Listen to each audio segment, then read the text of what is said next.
o'lganlarning bitta iltijosi bor ekan.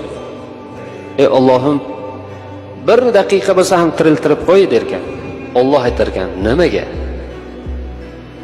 Hech bo'lmaganda mana shu narsalar haqiqat ekanligini yaqinlarimga aytib qo'yay desa, Alloh taolo sen xotirjam bo'l.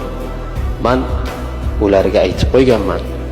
Ularga bitta kattagina kitob tushirib hammasini bayon etganman. Ular bu narsalarni eshitgan, bilgan derkan.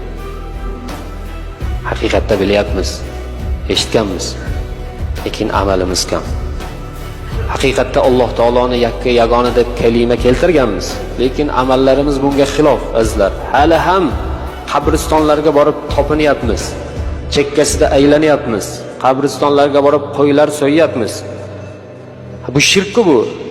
Hali ham borib daraxtlarga iplar bog'layapmiz. Farzand bo'lmasa hali ham borib kimlargadir borib